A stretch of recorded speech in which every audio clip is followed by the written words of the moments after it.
nós passamos por Números também, e agora nós estamos numa literatura de sabedoria, Provérbios, para que nós possamos ir adquirindo uma visão panorâmica das Escrituras Sagradas, de cada estilo literário, de cada proposta de assunto que a palavra de Deus nos traz.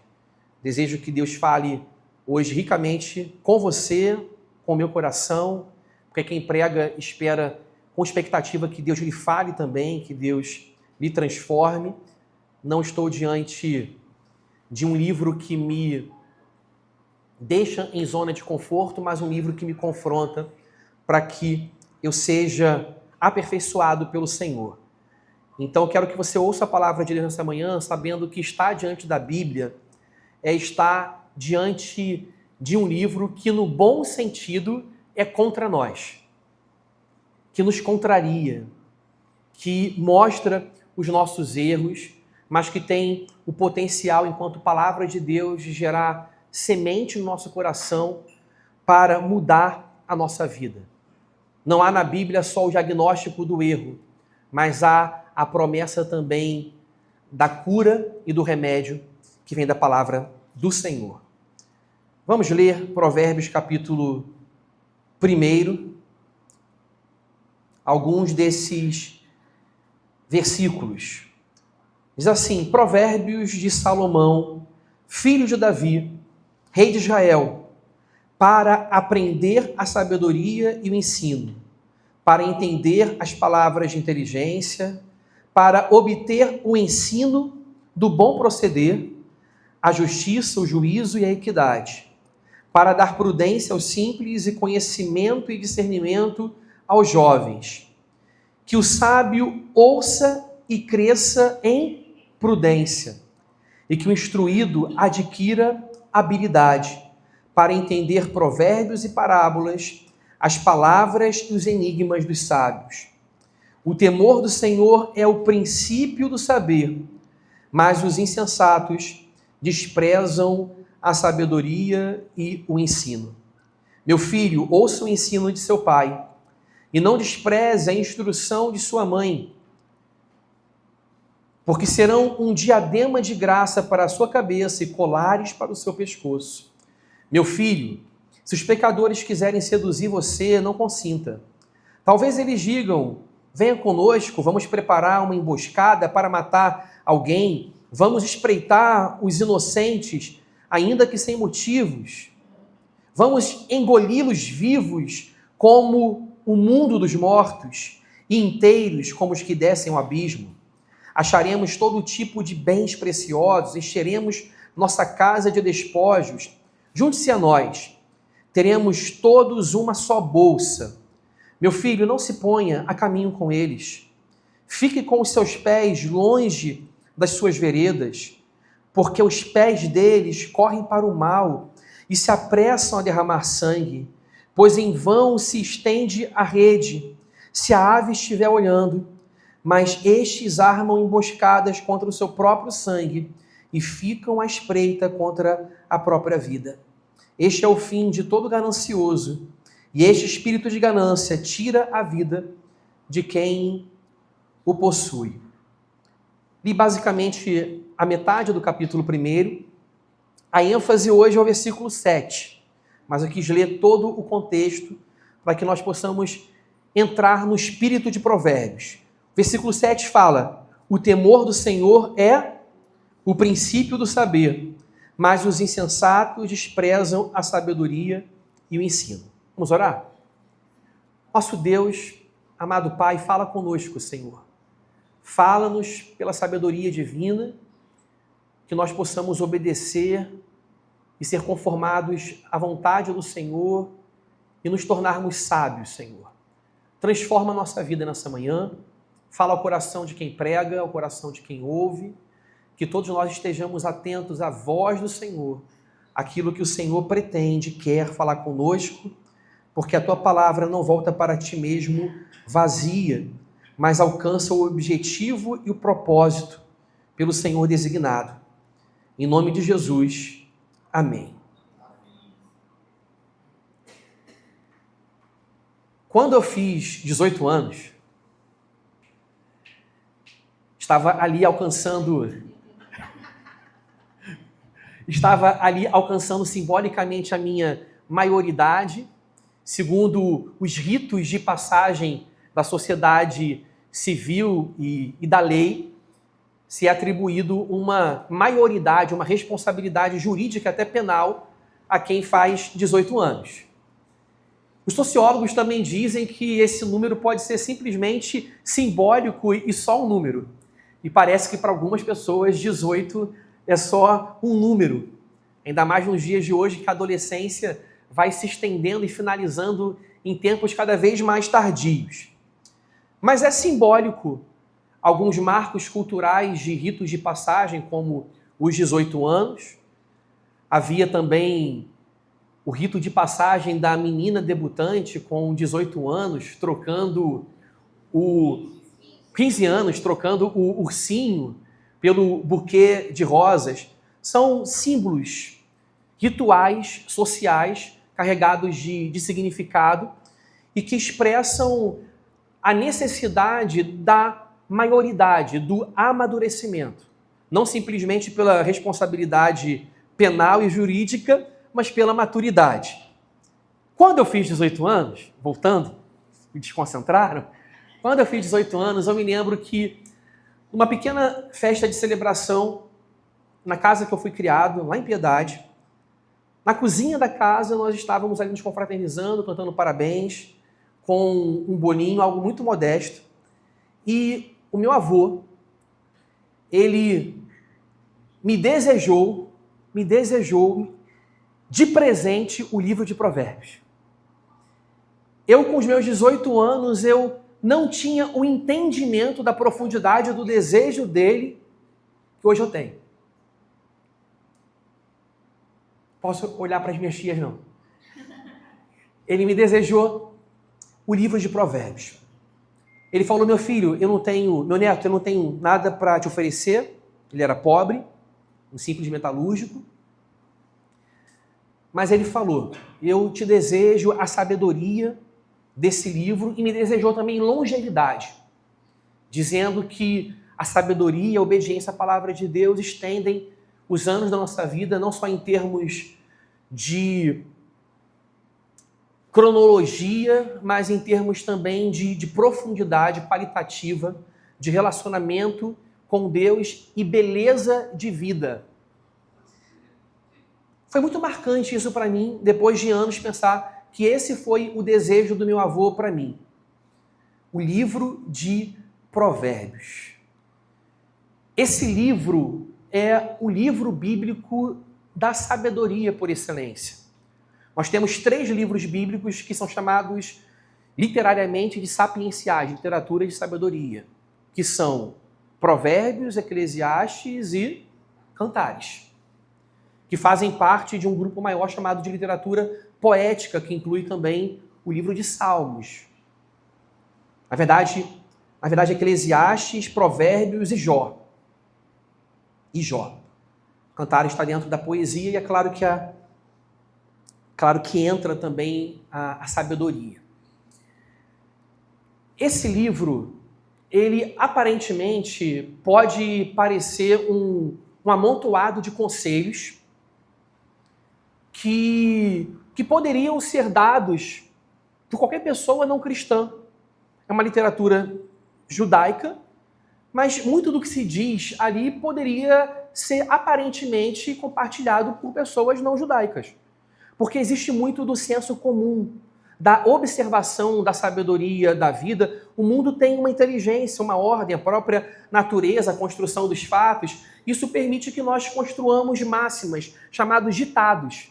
Essa seria uma tradução, uma correspondência para a nossa língua dos provérbios, seriam os ditados populares, que são máximas curtas, memorizáveis facilmente, por serem curtas, que têm uma simetria também e um impacto. Tem uma forma de se arranjar da ideia para gerar impacto. Então, por exemplo, um ditado popular: saco vazio não para em pé. Na casa de ferreiro, o espeta de pau. Tem outros. Quais são os outros que tem?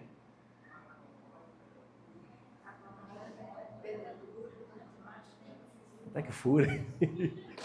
Pimenta nos olhos dos outros é refresco. E o que existe de comum, né, entre esses provérbios e até os provérbios bíblicos? O que existe de comum é que são máximas curtas, carregadas de ideias poderosas e fortes e que carregam um sentido de vida de bom senso e de sabedoria. Esse é o estilo de provérbios. São máximas, aforismos, sentenças curtas, ditados até, facilmente memorizáveis, para serem carregados no coração e levados pela vida. Os provérbios, eles nascem da tradição oral. Os provérbios da nossa cultura não são textos escritos. Você não sabe quem foi o autor daquele provérbio. Quem escreveu, esse provérbio está no livro tal.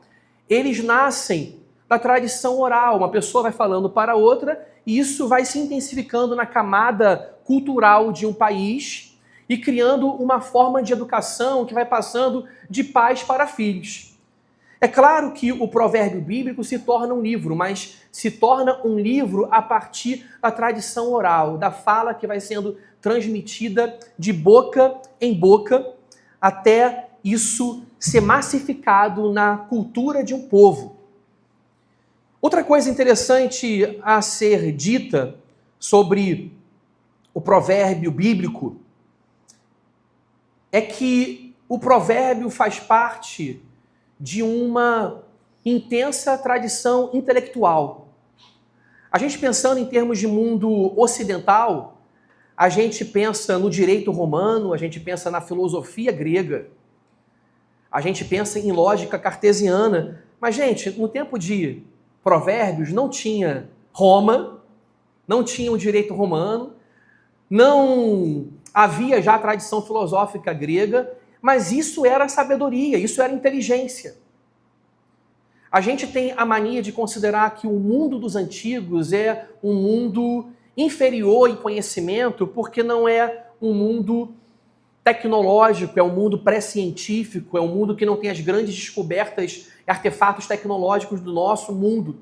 Mas Provérbios nos mostra que nós precisamos diferenciar o que é conhecimento e o que é sabedoria. O nosso mundo tem muito conhecimento, mas o conhecimento muitas vezes é carregado por pessoas que são tolas, que não são sábias. Conhecimento não é a mesma coisa que sabedoria. Nós estamos diante de um mundo, do ponto de vista da filosofia moderna, antes da filosofia dos gregos, de Platão, Sócrates, Aristóteles, um mundo que viveu antes do direito romano, antes do Senado, antes das grandes descobertas científicas.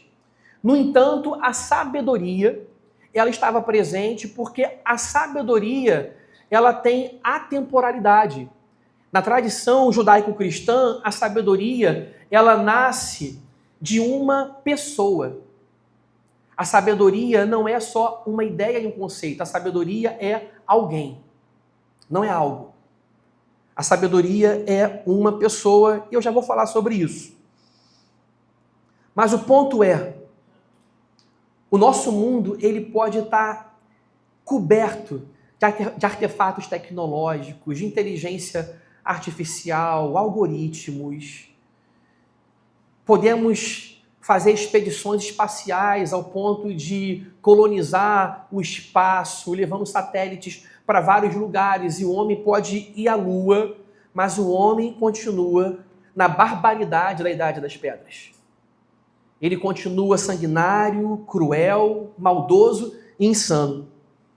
Basta ler o jornal de hoje, de ontem, de anteontem, e nós vemos que existe uma desordem no mundo, algo errado no mundo. Alguém já disse que se existe uma doutrina bíblica que pode ser provada no mundo sem a Bíblia, disse Chesterton, é a doutrina do pecado original. Porque todo mundo haverá de assumir, em algum sentido, que existe desordem no mundo. E é incrível como que a barbaridade do mundo real consegue ultrapassar da própria ficção. Essa semana, na quinta-feira, na sexta-feira, eu terminei de ver uma série chamada Teran. que fala sobre o Irã. E semana passada eu vi um filme também que falava da Revolução Luterã e um casal muito bem sucedido que sai, se torna refugiado. E ontem nós já vimos a guerra eclodir no Teherã. Eu tinha acabado de ver uma série que falava sobre o desarmamento da bomba atômica do programa nuclear no Teherã. O mundo real, ele tem a capacidade de potencializar a maldade do homem porque é o mundo real. E ultrapassar até as perspectivas da ficção. O nosso mundo precisa de sabedoria. E é por isso que eu estou nesse texto hoje. E enquanto eu estava nesse texto, além de ter pensado no meu avô, que me desejou o livro de Provérbios, eu pensei também nos jovens da igreja, porque os nossos jovens estão reunidos toda sexta-feira, lendo e estudando o livro de Provérbios. E eu vejo isso como um movimento genuíno de Deus, do Espírito Santo. Dentre alguns motivos, um deles é o fato de que eu não participei do processo. Eles se juntaram, os jovens, estabeleceram uma dinâmica entre si de leitura bíblica, de comparação de textos de várias versões. Eles entre si estabelecem uma alternância, uma escala, e de modo muito participativo eles refletem sobre o livro de Provérbios. Eles estão fazendo o que de melhor podem fazer para a sua alma. E eu pensei, vou falar de Provérbios hoje. Nós começamos esse culto dizendo, a partir de Deuteronômio capítulo 4, versículo 6, que a lei de Deus é a sabedoria e o entendimento do povo de Deus. Vocês lembram disso? A lei de Deus é sabedoria e entendimento. A sabedoria bíblica está relacionada à obediência à lei de Deus. Quando a lei de Deus ela é traduzida em aplicabilidade na realidade da vida de cada pessoa, quando nós aplicamos a lei de Deus na família, no escritório, no ambiente corporativo, no ateliê, nos conflitos sociais que nós enfrentamos e dilemas e impasses que precisam ser resolvidos, quando aplicamos a lei de Deus até mesmo à gestão do nosso próprio temperamento, das nossas emoções, buscando o domínio próprio, a educação dos filhos, nós estamos tornando a forma concreta do mandamento em sabedoria, porque o mandamento ele só é sabedoria quando ele não é simplesmente pelo formato, quando ele não está simplesmente pelo formato da ordem, mas ele passa a ser assimilado como obediência. E esse próprio texto de Deuteronômio 4 diz que quando esse povo que obedece à lei se torna sábio e entendido, existe um potencial de testemunho dos demais povos olharem para esse povo que obedece à lei de Deus e dizerem: que povo sábio e inteligente é esse? Então, o provérbio, a sabedoria, tem a capacidade de modelar caráter, de gerar obediência e de ser também um testemunho que proclama o caráter transformado de quem pertence a Deus, de quem foi liberto. Eu disse também que os provérbios nascem da tradição oral, da fala. Antes de serem textos, são falas transmitidas. Vocês se lembram que a rainha de Sabá, ela saiu da sua terra para ver e testar a sabedoria de Salomão? Como que ela sabe disso?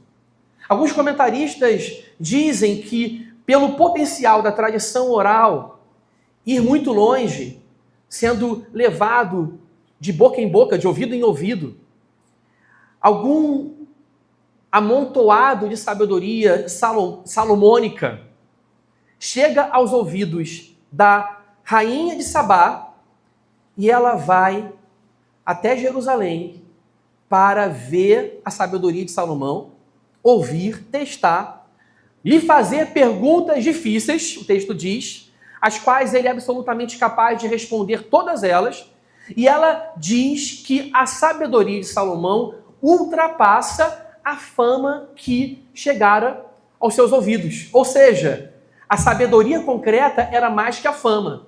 Porque às vezes a fama é mais que o fato. A fama distorce o fato. Mas o fato concreto da sabedoria de Salomão era maior que a própria fama. Nesse sentido, eu posso dizer que a sabedoria bíblica, ela tem o potencial também de ser evangelística. Porque uma rainha gentia ouviu a sabedoria de Israel e ela, à sua própria maneira, ela fez a pergunta de Deuteronômio capítulo 4. Que povo sábio e inteligente é esse? Que rei sábio e inteligente é esse?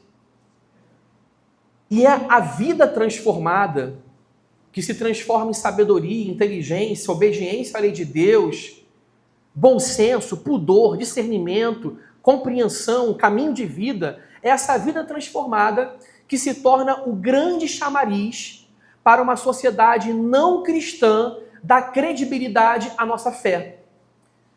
Porque uma das grandes acusações contra a fé cristã, daqueles que se refugiam no preconceito, uma das grandes acusações é: os cristãos são hipócritas.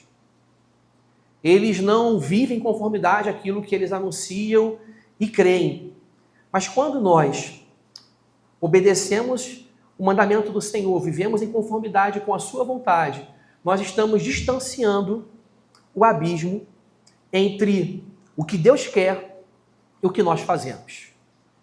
Isso se torna transformador para nós mesmos, mas também transformador para o outro, porque isso vira testemunho persuasivo de que a nossa fé não é só uma ideia, a nossa fé ela é genuína e verdadeira.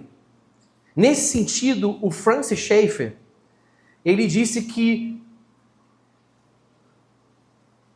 a vida transformada dos cristãos é a maior prova sociológica da existência de Deus. As pessoas olharem para nós e dizerem: gente, esse povo é sábio, inteligente, enfrenta a tragédia e não perde a doçura. Esse povo se trata com dignidade, com respeito, persevera, não acha que tudo é o acaso. Esse povo é diferente. Isso é, em algum sentido, uma prova sociológica da existência de Deus no nosso meio. E isso dá credibilidade ao nosso discurso, para que nós tenhamos autoridade para pregar o Evangelho. Ainda nesse preâmbulo geral de Provérbios, outros livros da Bíblia, ainda que tenham outro estilo, reforçam a importância da sabedoria. Os profetas têm outro estilo. Não é o estilo de Provérbios. Os profetas têm um estilo que começa assim: assim diz o Senhor, a palavra do Senhor o disse, a boca do Senhor o disse. Mas o profeta Jeremias, no capítulo 18, versículo 18, ele fala que não pode faltar lei ao sacerdote, pulando palavra ao profeta e conselho a quem? Ao sábio. Lei ao sacerdote, que é orientado a instruir o povo de Deus, a cumprir os ritos cerimoniais e oferecer sacrifícios. Palavra de Deus ao profeta, porque a boca do Senhor diz. E ao sábio, conselho. Dando um salto para o Novo Testamento, Jesus, ele honra o Antigo Testamento, que é a Bíblia que ele lia. Jesus, ele é sacerdote. Ele não veio revogar a lei. Ele cumpre a lei perfeitamente, ele é sacerdote. Ele tem palavra de Deus revelada e ele é profeta. E ele não precisa dizer: assim diz o Senhor, porque ele é o próprio Senhor. Ele fala: em verdade vos digo. Mas é a palavra de Deus. E Jesus, ele honra a tradição da sabedoria judaica do Antigo Testamento, abrindo a boca para falar em parábolas. Ao falar em parábolas, Jesus ele está ratificando essa tradição. Ele está mostrando a importância da tradição da sabedoria e que a sabedoria, ela induz à obediência, à inteligência, ao discernimento, a escolhas boas, a escolhas sábias. A sabedoria livra do caminho da morte. A sabedoria é o encontro com Deus. Esse texto, ele apresenta o texto que nós lemos no versículo 6, o seguinte: para entender provérbios e parábolas. Provérbios é uma forma ilustrativa feita de alegoria, feita de máximas, feita de parábolas e de enigmas a serem descobertos. E Jesus abre a boca para falar em parábolas.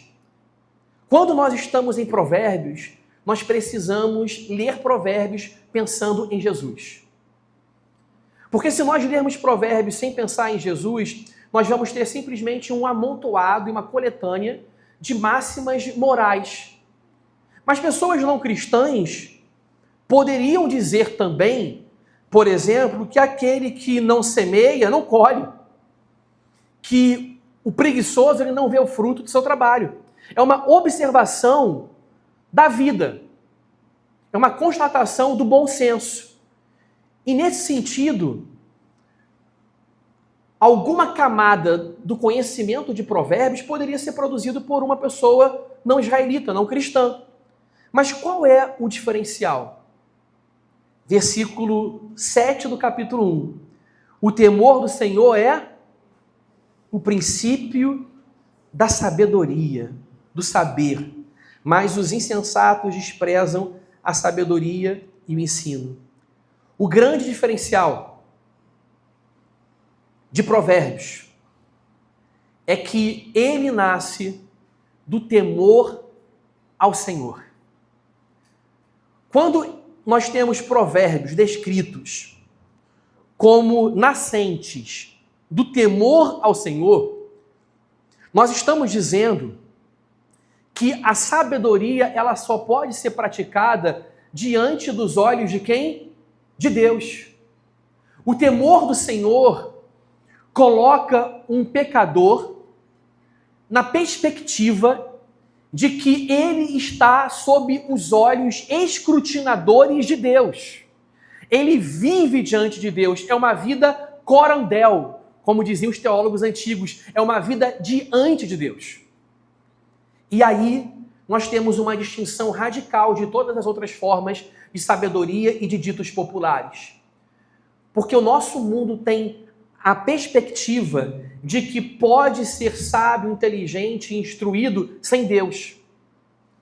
O nosso mundo naturaliza a bondade humana. Diz que o ser humano ele é essencialmente bom. E o que lhe precisa é simplesmente mais educação, correção, mais universidades. No entanto, a história contradiz isso. A Europa civilizada do Pacto Napoleônico, que produziu as primeiras declarações que davam segurança aos seres humanos, declarações de direitos humanos, as primeiras, aquelas incipientes ainda. A França, a Revolução Francesa, produziu a Declaração dos Direitos do Homem e do Cidadão. Essa Europa civilizada, educada, berço das grandes universidades, produziu só no século XX 2 grandes guerras mundiais. Utilizou a capacidade tecnológica do ser humano para atrocidades e barbaridade, como a invenção das câmaras de gás nazistas. Usaram a tecnologia a serviço do mal. Isso demonstra, empiricamente, só pela observação da história, que a educação, a civilidade, as universidades não são suficientes para isso. Inclusive, esse acontecimento histórico de que a tecnologia serviu ao mal e não ao bem é responsável pela queda de uma era. Uma era de otimismo vai embora porque acreditavam que a tecnologia era para o progresso. E essa era vai embora e nasce uma outra era até chegar à chamada pós-modernidade, que também é um termo controverso. Mas o otimismo é substituído pelo pessimismo, porque o homem com conhecimento, inteligência, tecnologia, faz câmaras de gás, faz a bomba atômica, cria armas biológicas, usa inteligência artificial para fazer bullying. Ou seja, o problema está sediado no coração do homem. Quem faz seus ditados e provérbios acreditando na bondade do ser humano vai se frustrar, porque não vai alcançar sabedoria.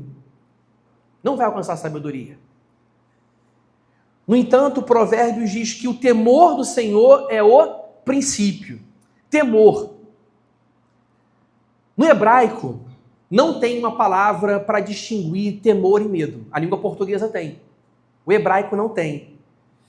Isso é interessante, enquanto eu estudava e pensava nisso. Isso exige uma coisa que a sabedoria dá, discernimento.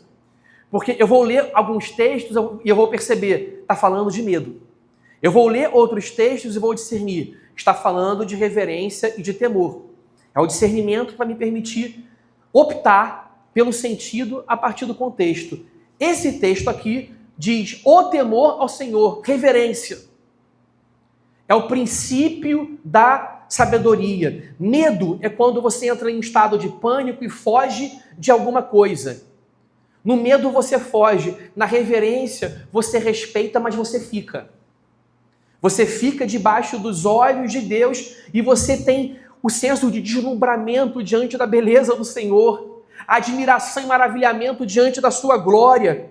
E perante os olhos dele, numa atitude de respeito, você fica.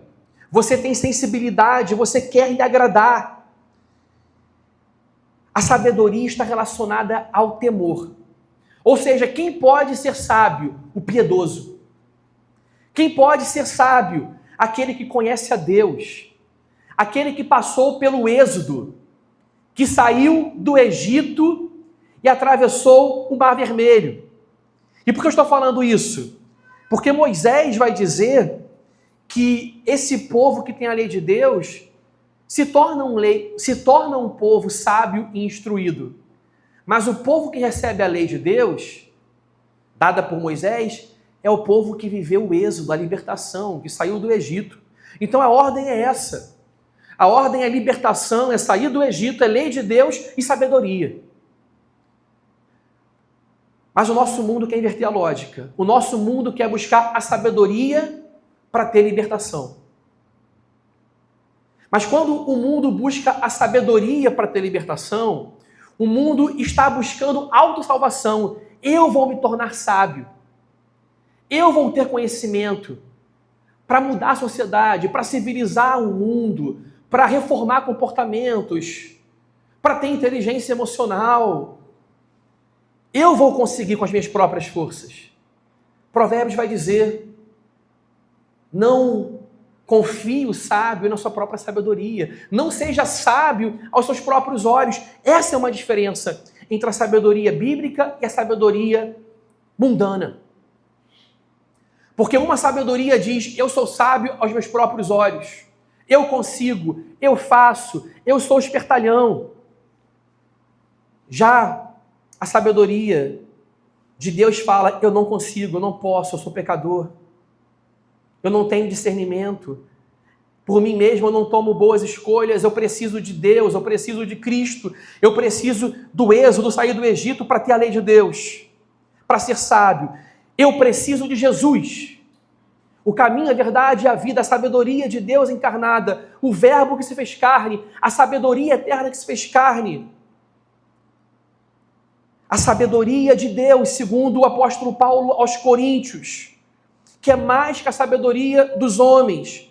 Paulo aos Coríntios também diz: ele se fez da parte de Deus para nós sabedoria, justiça, santificação e redenção. Sabedoria, ele se fez da parte de Deus sabedoria, justiça, santificação e redenção. A sabedoria é uma pessoa, é Jesus. Se você quer ser sábio, queira Jesus, busque a Deus. Busque as Escrituras sagradas. Busque temer a Deus. Não há sabedoria genuína e verdadeira para quem não teme ao Senhor. Para quem não vive uma vida corandel, uma vida diante de Deus. Viva diante de Deus em todos os lugares da sua vida. Viva diante de Deus. O temor do Senhor é o princípio do saber. O que significa que o temor do Senhor é o princípio do saber? Na língua portuguesa, a gente pode ser levado ao engano, porque a palavra princípio pode significar princípio de começo, de início, ou princípio de valores. Quando você vê esse mesmo versículo traduzido para a língua inglesa, é beginning, é início. E quando você vai ao original do hebraico, você vê também que significa o start, o início. O que esse texto está dizendo de modo muito prático é que existe um começo, um lugar para começar. Você pode perguntar, mas eu não sei qual é o caminho. Eu não sei como fazer. A Bíblia está dizendo para você o seguinte, que o caminho para a sabedoria começa. O início é o temor a Deus. Você não busca sabedoria para se relacionar com Deus. Você busca se relacionar com Deus primeiro para ter sabedoria. É intimidade com o Senhor. É vida diante de Deus. É o início. É a chave. Entre por esse caminho. O caminho do temor ao Senhor. E você não consegue entrar no caminho do temor ao Senhor, que é o princípio do saber, sem conhecer aquele por meio de quem Deus é conhecido, Jesus de Nazaré. Aquele que se torna a sabedoria de Deus. A sabedoria é uma pessoa. É o verbo que se fez carne, é Jesus. É sabedoria que aniquila a sabedoria dos inteligentes, diz Paulo. Diz Paulo que a sabedoria, diz Paulo que a loucura de Deus é mais que a sabedoria dos homens. É claro que é uma retórica de Paulo para dizer, olha, o que vocês supostamente consideram em Deus em loucura, isso é mais que a sabedoria de vocês. E não é loucura em si mesmo, mas é loucura para quem não crê. É loucura para quem perece, para quem não tem a mente de Cristo. O Novo Testamento haverá de dizer que nós, os que cremos, nós temos o quê? A mente de Cristo. É a mente de Jesus que nos remete ao caminho da sabedoria, do discernimento e da compreensão. É o princípio do saber. Tema a Deus. Venha para perto de Jesus. Ajoelhe-se diante dele, ore perante ele, leia a Bíblia perante ele, obedeça a lei de Deus perante ele. De modo muito intuitivo e óbvio, eu vou dizer para vocês o seguinte: vocês querem sabedoria? Leiam Provérbios. A gente quer sabedoria e não lê o livro da sabedoria.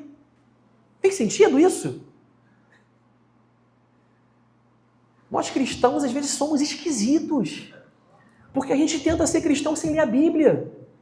A gente tenta ser cristão sem orar, sem pedir. Gente, imagine uma padaria sem pão, sem padeiro. Imagine um cristianismo sem a Bíblia, sem igreja, sem oração. Então, leia Provérbios. Aliás, hoje é um dia muito bom para fazer uma proposta para vocês. Hoje é dia 1º de março. Março tem quantos dias? 31 dias. Provérbios tem quantos capítulos? 31. Você já leu a metade do capítulo 1 hoje. Você vai ler a segunda metade do capítulo 1. Amanhã você vai ler o 2, depois o 3, e assim sucessivamente. É bem lógico. É bem lógico. É lógico ao ponto de no dia 3 você ler o capítulo 3, no dia 4 o capítulo 4. E pasme, no capítulo 31 você vai estar no dia 31. Então é muito didático. Vamos ler Provérbios? Amém? Vamos fazer esse pacto? Eu estou no meu programa de leitura bíblica anual, mas eu vou parar. Não o programa, mas eu vou adicionar mais um capítulo de Provérbios para a gente ler.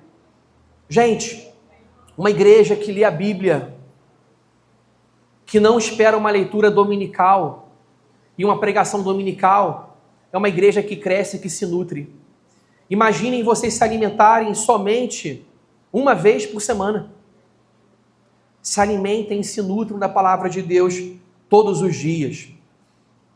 Alguns programas de leitura da Bíblia propõem uma leitura conjunta de Provérbios e Salmos.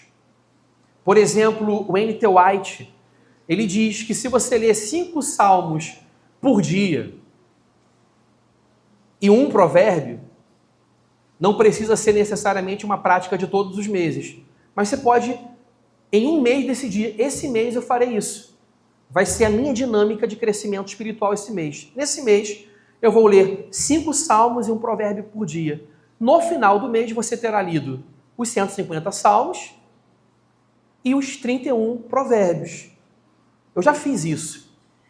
E ao fazer isso, eu tenho a impressão de que no final do mês, algo profundo mudou na minha vida.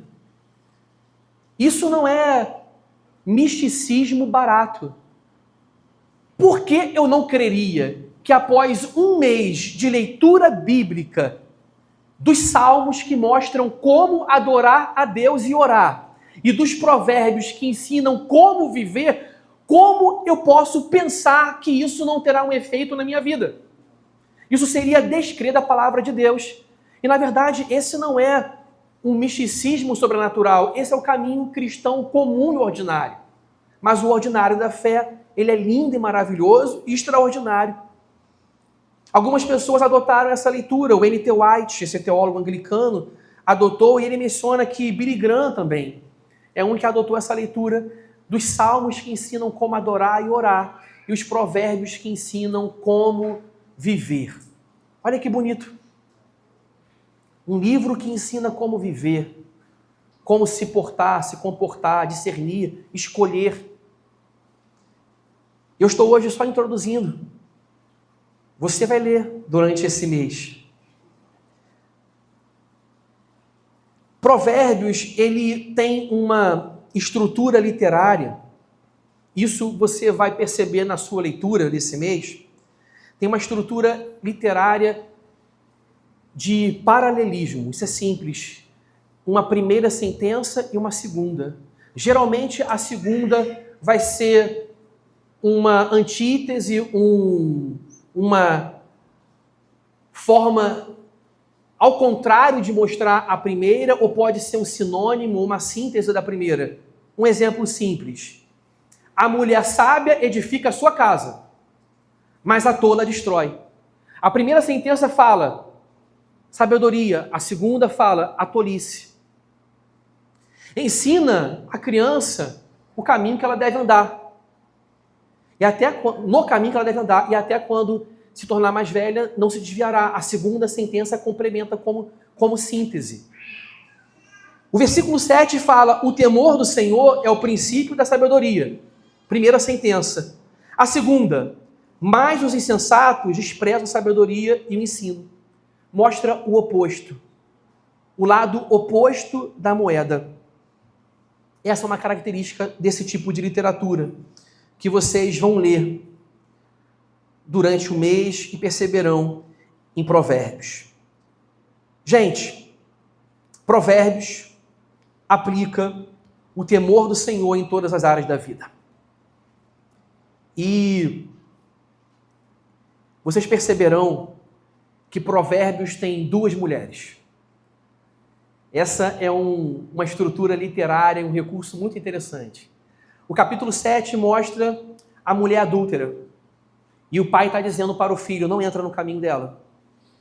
Ela vai te seduzir, ela vai te chamar, ela vai oferecer perfume do Egito, mirra, lençóis de 1000 fios.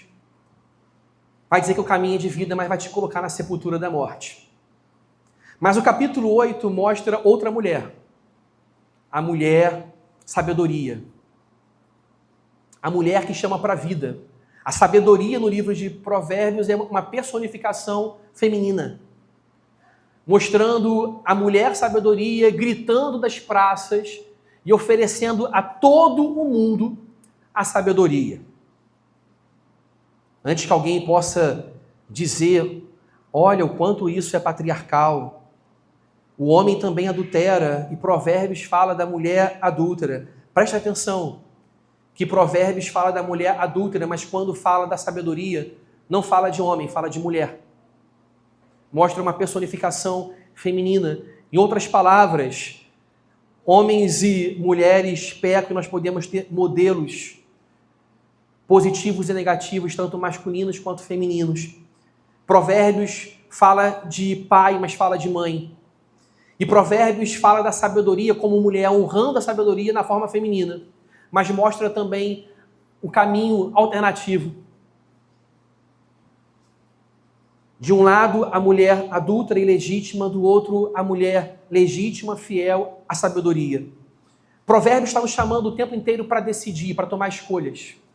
Você escolhe qual dessas duas mulheres. Você escolhe a vida ou a morte. Você escolhe a sabedoria ou a insensatez. Uma coisa, às vezes, que me causa pânico é que as pessoas não tomam decisão. Que elas procuram o pastor e querem que nós tomemos decisões por elas. Ah, eu não sei decidir. Eu não sei quando Deus fala comigo. Eu não sei qual é a vontade de Deus. Leia a Bíblia, meu filho. Leia a palavra de Deus, tome decisão. Não decidir já é uma decisão. E é uma decisão insensata. Ficar parado. Provérbios mostra a radicalidade da decisão. A decisão que deve ser sábia. É vida ou morte. É a mulher adúltera ou é a mulher sabedoria. Há caminhos que aos homens parecem de vida aos seus próprios olhos, mas o fim deles é de morte. Guarda o teu coração, preserva as fontes da vida. Educa os seus filhos. Seja diligente e não preguiçoso. Cuida do seu campo. Confesse os seus pecados. Quem os confessa e deixa alcançará misericórdia. Edifique a sua casa com sabedoria. Pai, instrua o seu filho. Filho, honre o seu pai. Aí nós vamos falar, não sei que decisão tomar. A Bíblia fala a decisão que devemos tomar. Mas nós queremos uma fé esotérica. Nós queremos uma fé que Deus toma decisão por nós. Nós queremos uma fé automatizada, GPS, entre a esquerda daqui a 500 metros. Deus não automatiza o ser humano porque ele estaria desumanizando o ser humano feito com liberdade original, atingida pelo pecado, escravizada pelo pecado, mas regenerada pela graça. E Deus quer e nos chama a tomarmos decisões dependendo da graça. Provérbios nos induz a pensar. Nós temos o exemplo de dois grandes homens da Bíblia que, mesmo fora do eixo literário de Provérbios, foram sábios. José foi sábio. Ele foi o homem mais sábio, mais inteligente do Egito, mais sábio que os sábios da corte do Egito. E tomou decisões sábias. Ele soube capitalizar recursos em tempos de abundância para a escassez dos tempos da vaca magra. E ele serve uma nação e preserva a vida do povo de Deus. E o texto diz que não havia espírito excelente, mais excelente do que o de José. A Bíblia fala que Daniel era o mais sábio da corte babilônica. O mais sábio. E aí, quando a Bíblia fala da sabedoria de José e de Daniel, a Bíblia não coloca essa sabedoria dentro do lugar do senso comum só. Ela coloca essa sabedoria no lugar da sobrenaturalidade. Eles eram sábios porque o Espírito de Deus era com eles. Porque o texto bíblico diz que havia sábios no Egito e na Babilônia. E até hoje nós ouvimos os conselheiros da Casa Branca, os conselheiros do presidente do Brasil, conselheiro da SAF, da UNP. Até hoje nós buscamos conselheiros. Provérbios diz que os planos não se empreendem sem eles. Mas se a nossa sabedoria ela for natural e carnal, ela se baseia na nossa própria inteligência. E nós precisamos buscar a sabedoria de Deus. Provérbios te induz a pensar, a discernir e a decidir. Jesus ensinava em parábolas. E uma grande característica da parábola é que a parábola não entrega tudo. Você tem que pensar e tem que entrar nela. A nossa forma mais ocidental de pensar é na introdução do sermão já apresentar os pontos ou dar a proposição. Hoje eu vou falar sobre isso. Jesus não fazia isso. Ele contava uma história toda e no final ele perguntava: quem te pareceu ser o próximo daquele homem? Ele conta a história. Ele pergunta no final. E você tem que ler a história e saber quem eu sou. Eu tive misericórdia ou não tive misericórdia? Porque Jesus, ele leva a pensar. E você, meu amigo, minha amiga, você é discípulo de Jesus.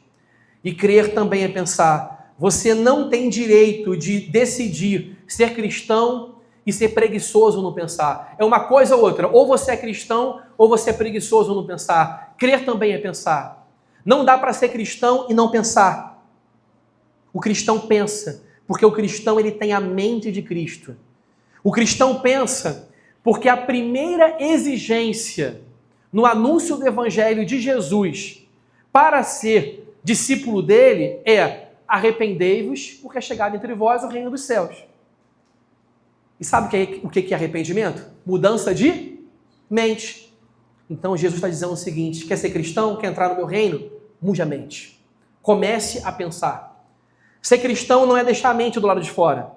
É trazer a mente para dentro da fé. É a mente ser expandida e dilatada. Porque você vai contemplar o infinito e a glória de Deus. E não tem como contemplar o infinito e a glória de Deus e a mente ser pequenininha. A mente vai dilatando. É uma ginástica do cérebro. O cristão, ele olha para a vida com beleza. Nós cremos no cristianismo como cremos no sol, disse C.S. Lewis. Não só porque eu vejo o sol, mas porque através dele eu vejo tudo ao meu redor.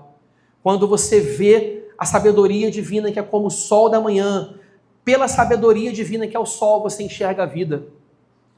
Porque o sol não existe só para que você o veja. O sol existe para que você seja iluminado e veja tudo que é vida iluminado pelo sol. O Senhor vai iluminar a sua vida. Vai iluminar tudo o que está ao seu redor. E aí, visitando Provérbios, você terá que escolher sabedoria ou tolice, trabalho ou preguiça, lealdade ou traição, vida ou morte. Provérbios mostra a consequência final de tudo. E parece que a consequência final de tudo é a morte. Porque não escolher a vida e a sabedoria é entrar num caminho de tolice, de destruição, no qual as coisas elas não se constroem, mas se destroem. Provérbios fala para mim e para você: não confie nas suas sensações. Há caminhos que parecem ser muito bons aos seus próprios olhos, mas são caminhos de morte. Não confie na sua própria sabedoria. Provérbios diz: reconheça o Senhor em todas as suas veredas e Ele endireitará os seus caminhos. Em todas as suas veredas, porque a vida tem veredas.